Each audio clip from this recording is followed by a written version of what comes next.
ये टिप है Android phone users के लिए। और जैसा कि देखा गया है हमारे यहाँ कि बहुत से लोग एंड्रॉयड फ़ोन्स जब सेकंड हैंड ख़रीदते हैं, और मेजॉरिटी लोगों के पास एंड्रॉयड फ़ोन्स ही हैं,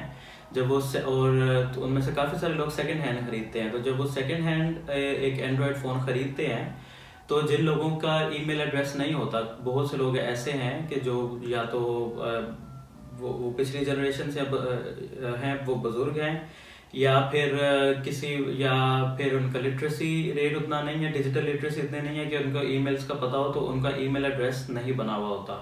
तो जैसा कि आपको पता है कि आपको एंड्रॉयड फ़ोन चलाने के लिए आपको गूगल आईडी, गूगल का ईमेल एड्रेस होना ज़रूरी है। तो उसके बगैर आप एंड्रॉयड फ़ोन नहीं चला सकते। और इस ईमेल आईडी के थ्रू गूगल की सारी सर्विसेज लिंक्ड होती हैं। और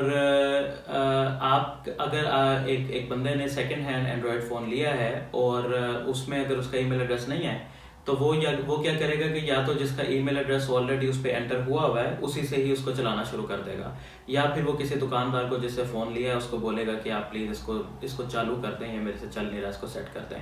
तो वो दुकानदार भी अपनी सेल को करने के लिए तो कोई भी रैंडम उसका आईडी उनके मैंने देखने में आया है कि उन्होंने बनाए हुए होते हैं, और वो मल्टीपल आईडीज़ डाल डाल के तो वो डिवाइसेस एक्टिवेट करके दे देते हैं। ये एक प्राइवेसी नाइटमेयर है। तो मेरी टिप आप लोग ये प्राइवेसी नाइटमेयर इसलिए है कि आपका जो भी डेटा फिर आप जब आप फ़ोन यूज़ करेंगे, तो आप जो भी करते हैं वो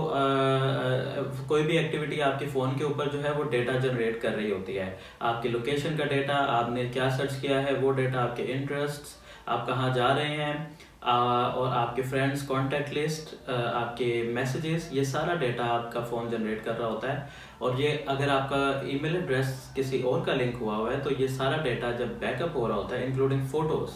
तो ये फ़ोटोज़ भी उसी बंदे के ईमेल एड्रेस पे बैकअप हो जाती हैं, और वो रिमोटली उसके पास हर वक्त आपके सारे डेटा का एक्सेस होता है। तो ये मैंने देखा है, इसके ऊपर कोई इतनी अवेयरनेस नहीं है। मेक श्योर कि अगर आप सेकंड हैंड डिवाइस लें तो उसको फैक्ट्री रिस्टोर करें, उसमें से उसका पिछले यूज़र का सारा डेटा इंक्लूडिंग सॉफ्टवेयर, उसको हार्ड रीसेट आप करें, और उसके बाद आप नए सिरे से उस फ़ोन के ऊपर अपना डेटा उस पर एंटर करें, जो कि आपके आईडी, आपके ईमेल एड्रेस, आपकी गूगल आईडी के साथ लिंक्ड हो।